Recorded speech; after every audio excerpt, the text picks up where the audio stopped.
بسم اللہ الرحمن الرحیم۔ وہ بھیانک رات آ گئی جس میں مشرکوں نے پیارے نبی صلی اللہ علیہ وسلم کی گھات میں بیٹھنے کا عزم کیا تھا۔ انہوں نے گھر کو گھیر لیا۔ سب کے ہاتھوں میں نہایت تیز تلواریں تھیں جن کی باڑوں میں موت چھپی بیٹھی تھی۔ عرب میں زنانہ مکان کے اندر گھسنا معیوب تھا، اس لیے وہ باہر ہی ٹھہرے رہے، موقع کی تاک میں لگے رہے کہ محمد صلی اللہ علیہ وسلم نکلے اور ان کی تکابوٹی کر دیں۔ ادھر اللہ نے آپ صلی اللہ علیہ وسلم کو خبر کر دی۔ حضرت علی رضی اللہ عنہ بھی ساتھ ہی تھے۔ ان سے فرمایا، مجھ کو ہجرت کا حکم ہو چکا ہے، دشمن آج گھر کو گھیرے ہوئے ہیں اور میرے قتل کے لیے بےتاب ہیں۔ پھر فرمایا، علی میں آج مدینے روانہ ہو جاؤں گا، تم میرے بستر پر سو رہنا، میری سبز چادر اوڑھ لینا، اللہ نے چاہا تو کوئی تکلیف نہ پہنچے گی۔ صبح جا کر سب کی امانتیں واپس کر دینا، پھر تم بھی چلے آنا۔ بات کیا تھی؟ قریش اگرچہ آپ کی جان کے دشمن تھے، لیکن آپ صلی اللہ علیہ وسلم ہی ان کے امین بھی تھے۔ جس سے کوئی امانت رکھنی ہوتی آپ صلی اللہ علیہ وسلم کے ہی پاس رکھتا۔ اس وقت بھی آپ کے پاس بہت سی امانتیں تھیں، یہی وجہ تھی آپ حضرت علی رضی اللہ عنہ کو ساتھ نہ لے گئے، امانتیں واپس کرنے کے لیے مکے میں ہی چھوڑ گئے۔ اللہ اللہ، شاید زمین و آسمان نے ایسا نظارہ کبھی نہ دیکھا۔ ایک طرف خون کے پیاسے دشمن ہیں، ہاتھوں میں خوب آسام تلواریں ہیں، گھر کو گھیرے ہوئے ہیں کہ آپ باہر نکلیں اور وہ جسم مبارک کے پرزے اڑا دیں۔ دوسری طرف امین قریش، یہ ایمانداری ہے، امانتوں کا اس کے پاس انبار ہے۔ یہ امانتیں کس کی ہیں؟ انہی ظالموں کی جو آپ کے خون کے پیاسے ہیں۔ چاہیں تو ساری امانتیں لے کر آپ چلے جائیں، نہ کوئی آپ کا کچھ کر سکے، نہ آپ کو کچھ کہہ سکے۔ پھر اس وقت آپ نادار بھی ہیں، دولت کے شدید حاجت مند بھی ہیں، لیکن یہ سب کچھ ایک طرف، امین قریش کی امانت داری ایک طرف، اس میں سے ایک حبہ لینا گوارا نہیں۔ پھر یہی نہیں، پیارے بھائی کو بھی وہیں چھوڑ دیتے ہیں، ہاں انہیں خطرات کے نرگے میں۔ کیوں؟ صرف اس لیے کہ ان ظالموں کی امانتیں ان تک پہنچا دیں۔ حضرت علی رضی اللہ عنہ نے فی امان اللہ کہا اور آپ روانہ ہو گئے۔ جدا ہوتے وقت دونوں نے انتہائی شوق و محبت کے لہجے میں کہا، اللہ کو منظور ہوا تو پھر مدینے میں ملیں گے۔ حضرت علی بستر مبارک پر لیٹ گئے اور سبز چادر اوڑھ کر سو رہے۔ دشمن کو آپ کا انتظار تو تھا ہی، ایک ایک لمحہ ان پر برپا ہو رہا تھا۔ دیر ہو گئی تو روزن سے اندر جھانکنے لگے۔ بستر مبارک پر نظر پڑی تو آپس میں بولے، وہ دیکھو محمد سو رہا ہے، وہ اپنی سبز چادر بھی اوڑھے ہوئے ہے۔ پھر وہ سونے والے کا انتظار کرنے لگے کہ وہ باہر آئے اور سب ایک ساتھ اس پر ٹوٹ پڑے۔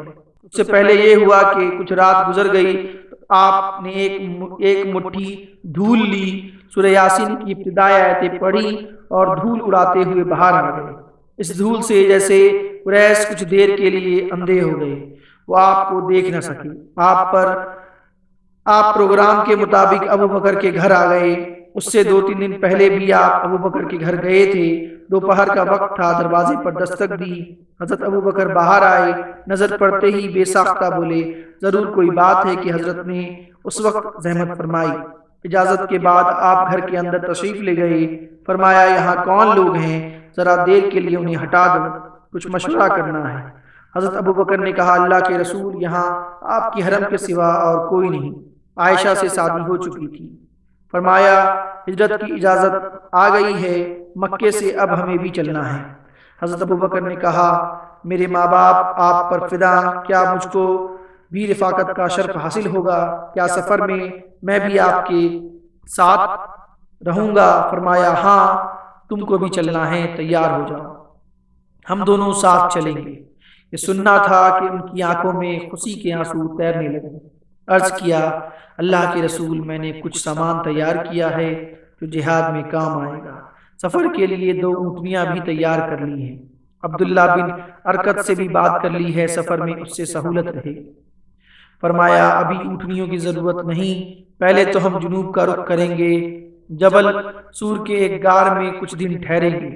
حضرت ابو بکر سمجھ گئے اس میں کیا مصلحت ہے۔ اس سے پہلے بھی وہ بارہا آپ کی حیرت انگیز سوجھ بوجھ کا تجربہ کر چکے تھے، جانتے تھے آپ کتنی باریک تدبیریں کرتے ہیں کہ دشمن اپنا ساموں لے کر رہ جاتے ہیں۔ جبل سور مکے سے جنوب میں ہے، تقریباً 5 میل کی مسافت پر، اور یمن کے راستے میں ہے۔ آپ سمجھتے تھے ہر شخص جو سنے گا محمد مکہ سے چلے گئے ہیں سمجھے گا وہ مدینے ہی کے راستے میں ہوں گے اور شمال کی طرف دوڑے گا، کیونکہ مدینہ مکے سے شمال میں ہے۔ چنانچہ آپ نے ایسا نقشہ بنایا کہ پیچھا کرنے والے ناکام ہو کر لوٹ جائیں، ان کو پتہ بھی نہ چلے آپ کدھر گئے اور کہاں گئے۔ مکے کی آخری رات جبکہ دشمنوں نے گھر کو گھیر لیا تھا، سیدھے آپ ابو بکر کے گھر پہنچے، ان کو ساتھ لیا۔ گھر کے عقب میں ایک کھڑکی تھی، اس سے نکل کر باہر آئے اور رات کے پرسکون اور تاریک سناٹے میں تیز قدم بڑھانے لگے۔ مکے سے باہر پہنچے تو جنوب کا رخ کیا اور غار شور کی طرف تیزی سے بڑھے۔ صبح تڑکے ہی حضرت علی رضی اللہ عنہ کی آنکھ کھل گئی، وہ بستر چھوڑ کر اٹھ گئے۔ آہٹ ہوئی تو دشمن بھی چوکنے ہو گئے کہ اب کام کرنے کا وقت آ گیا، لیکن یہ محمد کے بستر سے کون اٹھا؟ لوگ بار بار بےتابی کے ساتھ روزن سے اندر جھانکتے اور حیران ہو کر وہاں سے ہٹ جاتے۔ یہ سو کر اٹھنے والا محمد تو نہیں، تو ابو طالب کا چھوکرا علی ہے۔ ارے یہ کیا ہوا؟ ارے محمد کہاں ہو گیا؟ گھر تو ہر طرف سے ہمارے گھیراؤ میں تھا، پھر وہ کدھر سے نکل گیا؟ یہ وہ الفاظ تھے جو بے اختیار ان کی زبانوں سے نکلے۔ وہ بالکل حیرت کی مورت بن گئے۔ کیا ہم رات بھر علی کے لیے بیٹھے رہے؟ کیا ہم نے علی کو محمد سمجھ لیا تھا؟ علی آج محمد کے بستر پر کیوں سویا اور محمد کہاں چلا گیا؟ ہر ایک بدحواسی میں ایک دوسرے سے پوچھ رہا تھا، لیکن جواب دینے والا کوئی نہ تھا۔ کچھ ہی دیر میں اور آدمی بھی آ پہنچے۔ دیکھتے دیکھتے لوگوں کی بھیڑ لگ گئی۔ لوگ بےتابی سے چلے آ رہے تھے کہ دیکھے محمد کا کیا حشر ہوا۔ یہاں پہنچے تو معلوم ہوا محمد تو کہیں چلے گئے، وہ تو ان کے ہاتھ ہی نہیں لگے۔ سب حیران رہ گئے، غم و غصہ سے بدحال ہو گئے۔ گھر میں گھس کر علی سے پوچھا تمہارا ساتھی کہاں ہے؟ جواب ملا مجھے نہیں معلوم۔ وہ علی کو پکڑ کر باہر لائے، بے تحاشا انہیں پیٹتے رہے کہ محمد کا پتہ چل جائے، لیکن علی بار بار یہی کہتے رہے مجھے نہیں معلوم۔ جب وہ علی سے کچھ اگلوا نہ سکے تو انہیں لے جا کر مسجد حرام چلے گئے، وہاں انہیں قید کر دیا۔ وہاں بھی ان کو رحم نہ آیا، برابر ستاتے رہے، یہاں تک کہ کچھ رشتہ دار بیچ میں پڑے، اس طرح کہیں جا کر ان کی جان چھوٹی۔ جس روز مشرکوں نے قتل کی اسکیم بنائی، اسی روز آپ صلی اللہ علیہ وسلم ہاتھ سے نکل گئے۔ اس کا مشرکوں کو سخت صدمہ ہوا، غصے سے وہ دیوانے ہو گئے، بدحواسی کے عالم میں ادھر ادھر ڈھونڈنے لگے۔ کوئی مدینے کی سمت دوڑا، کچھ لوگ لپک کر ابو بکر کے گھر گئے، جانتے تھے کہ ابو بکر آپ کے گہرے دوست ہیں، آپ کو ان سے خاص لگاؤ ہے۔ انہی لوگوں میں ابو جہل بھی تھا۔ کنڈی کھٹکھٹائی تو بڑی بیٹی اسماء نکلی، باپ کہاں ہے؟ دیکھو صحیح صحیح بتانا، جھوٹ نہ بولنا۔ دشمنوں نے سوال کیا۔ اللہ نہ کرے میں جھوٹ بولوں، جھوٹ بولنے کی کیا بات ہے، مجھے کچھ پتا نہیں وہ کہاں ہے۔ اسماء نے پوری بے خوفی سے جواب دیا۔ دشمن سمجھ گئے ابو بکر بھی محمد کے ساتھ ہی فرار ہو گئے۔ ابو جہل غصے سے بھرا ہوا تو تھا ہی، بدبخت سے برداشت نہ ہوا، پوری قوت سے معصوم گال پر ایک چانٹا رشید کر دیا، کان سے بالی جھٹک کر دور جا گری۔ پھر دشمن لوٹ آئے اور کوئی ایسا شخص تلاش کرنے لگے جو پیروں کے نشان پہچانے اور ان کی رہنمائی کرے۔ تلاش کے بعد ایک آدمی مل گیا جو پیروں کے نشان پہچاننے میں ماہر تھا۔ نام اس کا شراکا بن مالک تھا۔ وہ رسول اللہ صلی اللہ علیہ وسلم اور عاشق رسول کے پیروں کے نشانات دیکھتا ہوا چلا۔ پیچھے پیچھے قریش کا ایک مجمع تھا۔ چلتے چلتے مکے سے باہر آ گئے۔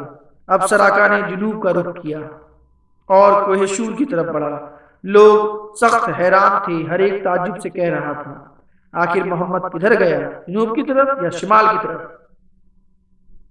دشمنوں کی سمجھ میں کچھ نہیں آ رہا تھا، لیکن وہ شراکہ کے ساتھ چلتے رہے کہ شاید وہ کامیاب ہو جائے، شاید محمد کا پتہ چل جائے۔ شراکہ ریت پر پیروں کے نشان دیکھ دیکھ کر چلتا رہا، پھر وہ کوئی شور پر چڑھنے لگا۔ اللہ اللہ، خدا نے رسول سے وعدہ کیا تھا وہ دشمنوں کی سازش کو ناکام کر دے گا، آپ پر ذرا بھی آنچ نہ آنے دے گا، بھلا اس سے بڑھ کر سچا کون ہو سکتا ہے۔ سراقہ پہاڑ پر چڑھ گیا، دشمنوں کا قافلہ بھی ساتھ تھا۔ پھر اچانک وہ رک گیا، چہرہ اداس اداس تھا، انتہائی حیرانی اور گھبراہٹ کا پتہ دے رہا تھا۔ اس کی سمجھ میں نہیں آ رہا تھا اب کہاں جائیں اور کدھر جائیں۔ دشمنوں نے یہ کیفیت دیکھی تو پوچھا، بھائی سراقہ کیا بات ہے، رک کیوں گئے، خیر تو ہے؟ سراقہ نے سامنے ایک پتھر کی طرف اشارہ کیا، اس پتھر تک تو وہ دونوں آئے، پھر نہیں معلوم کدھر گئے۔ یہ کہنا تھا، ایک کہا بلند ہوا، ارے سراقہ آج تمہیں کیا ہو گیا، خدا کی قسم اس طرح تو تم کبھی نہیں بہکے۔ کچھ فاصلے پر ایک چرواہا دکھائی دیا جو اپنی بکریاں چرا رہا تھا۔ کیا اس پہاڑ پر دو آدمیوں کو چڑھتے ہوئے دیکھا ہے؟ دشمنوں نے سوال کیا۔ میں نے تو کسی کو دیکھا نہیں، لیکن دیکھ لو، ہو سکتا ہے دونوں غار میں ہوں۔ چرواہے نے جواب دیا۔ قریش تیزی سے پہاڑ پر چڑھے، پھر بے تحاشا غار کی طرف لپکے۔ تیر تلوار اور لاٹھی سب سے مسلح تھی، ہر ایک کی تمنا تھی محمد کو مارنے کا سہارا اس کے سر بندھے۔ واہ رے محمد! محمد اس وقت غار میں کھڑے نماز میں مشروف تھے اور یار غار پاس ہی بیٹھے تھے، تھر تھر کانپ رہے تھے۔ دل دھک دھک کر رہا تھا کہ کہیں ظالموں کی نظر آپ پر نہ پڑ جائے۔ دشمنوں کی آواز بھی کانوں میں آ رہی تھی، ان کے رخ کا بھی اندازہ ہو گیا تھا، اور اب تو پیروں کی آہٹ، لاٹھیوں کی کھٹکھٹ اور چیخ پکار کی خوفناک آوازیں قریب تر ہوتی جا رہی تھی۔ ابو بکر چپ چاپ تھے، نگاہیں آپ پر گاڑے ہوئے۔ رہ رہ کر دل چاہتا کاش میں محمد کو دل کے اندر چھپا سکتا، کاش میں آپ کو اپنا جسم اڑا سکتا۔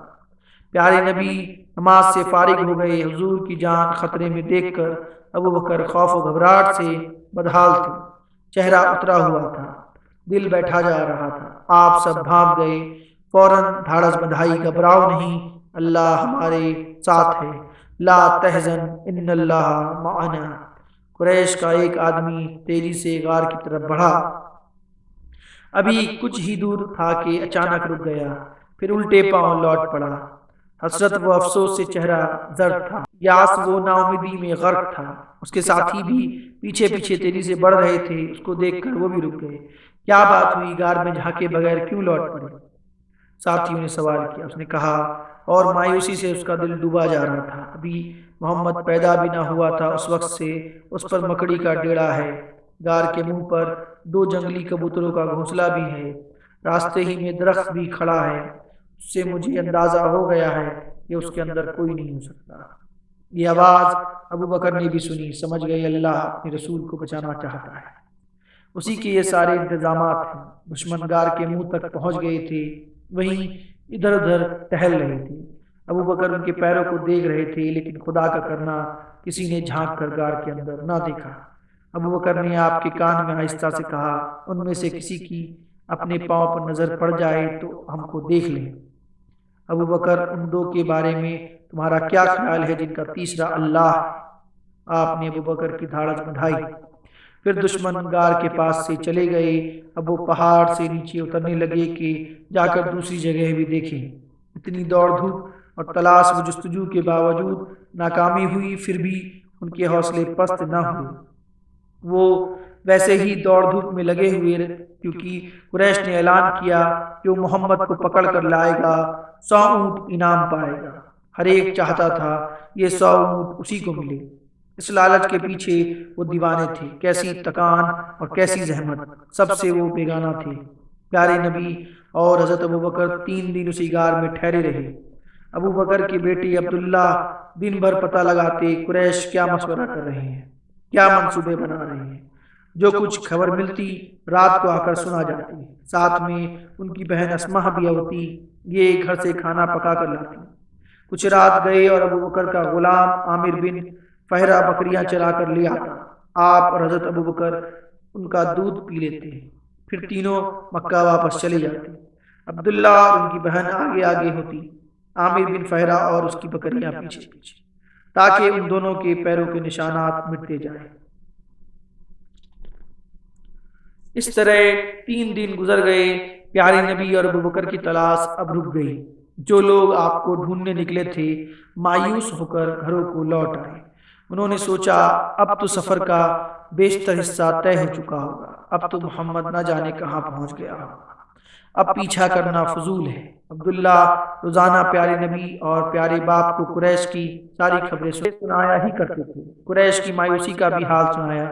ابو بکر نے سنا تو عبداللہ سے کہا، میں نے جو 2 اونٹنیاں تیار کی ہیں انہیں لیتے آنا، لیکن دیکھو کسی کو پتہ نہ چلے، ساتھ میں عبداللہ بن ارکت کو بھی بلاتے لانا۔ یہ ایک کافر تھا، حضرت ابو بکر کو اس پر اعتماد تھا، اسے اجرت پر طے کر لیا تھا کہ کسی غیر آباد راستے سے مدینہ پہنچا دیں۔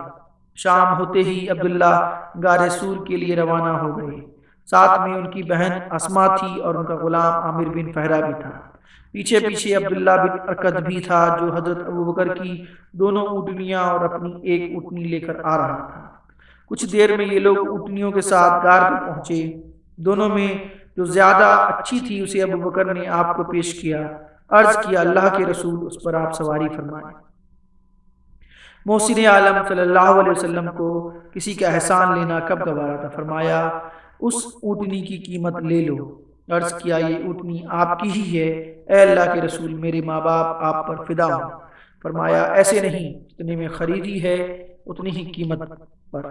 ابو بکر کو مجبوراً تیار ہونا پڑا۔ حضرت آسما نے سفر کا سامان کیا، گھر سے ایک ناشتے دان میں کھانا اور پانی سے بھرا ہوا 1 مسکیزہ لائی تھی، ان دونوں کو اونٹنی پر رکھنا تھا، باندھنے کے لیے کوئی رسی نہیں تھی۔ پریشان ہوئی کیا کریں، پھر ایک ترکیب سمجھ میں آ گئی، اتاق کو بیچ سے چیر کر وہ 2 ٹکڑے کر دیے اور 1 ٹکڑے سے ناشتے دان اور مسکیزہ باندھ دیا۔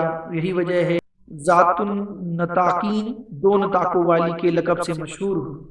آپ اور ابو بکر دونوں اونٹنیوں پر سوار ہو گئے، عبداللہ بن ارکت بھی اپنی اونٹنی پر بیٹھ گئے۔